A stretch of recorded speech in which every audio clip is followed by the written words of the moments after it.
Я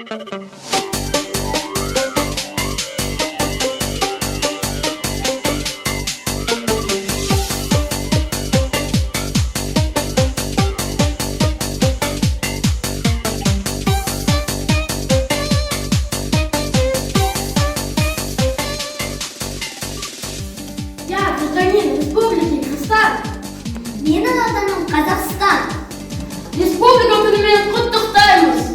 25 октября День Республики. Казахстан – национальная страна. Я казахстанец. Удачи, здоровья и море улыбок. Мен Қазақстанды мақтан етемін.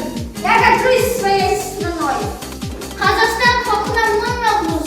Мен Назарбаевны сүйемін. Поздравляю с Днем Республики. Мерекелеріңіз сізден. Әр отбасында береке болсын. Ой, желаем счастья в каждый дом.